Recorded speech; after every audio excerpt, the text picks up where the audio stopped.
says in Matthew 24, verse number 3, what shall be the sign of thy coming and of the end of the world?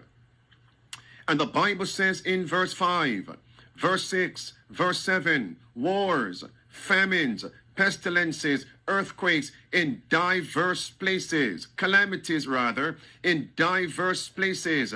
Verse 8, the beginning of sorrows. Verse 9, the great crisis upon God's commandment-keeping people. Notice now how Mr. President referenced these four great crises in the context of the coming Armageddon, nuclear showdown. Mr. President. There it is, friends. Headline says, there it is. Biden says, danger of nuclear Armageddon, now at highest risk since 1962. Listen now. Mr. President, Mr. Secretary General, my fellow leaders, in the last year, our world has experienced great upheaval.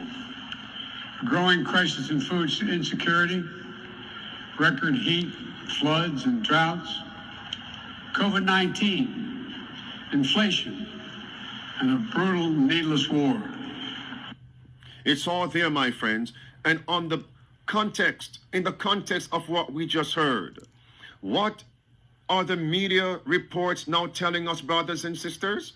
They're telling us that America is now preparing for a radiological crisis, a nuclear crisis. Take a look at this, brothers and sisters. There it is. U.S. purchases $290 million worth of drug for use in radiological and nuclear emergencies. U.S. splashes $290 million on anti-radiation drugs after the man over there in the East made his threats.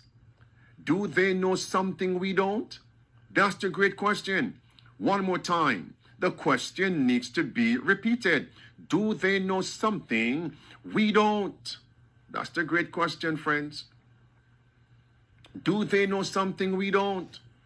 And brothers and sisters, that's why I'm going to say to you now, if I were you, I would call somebody. I would tell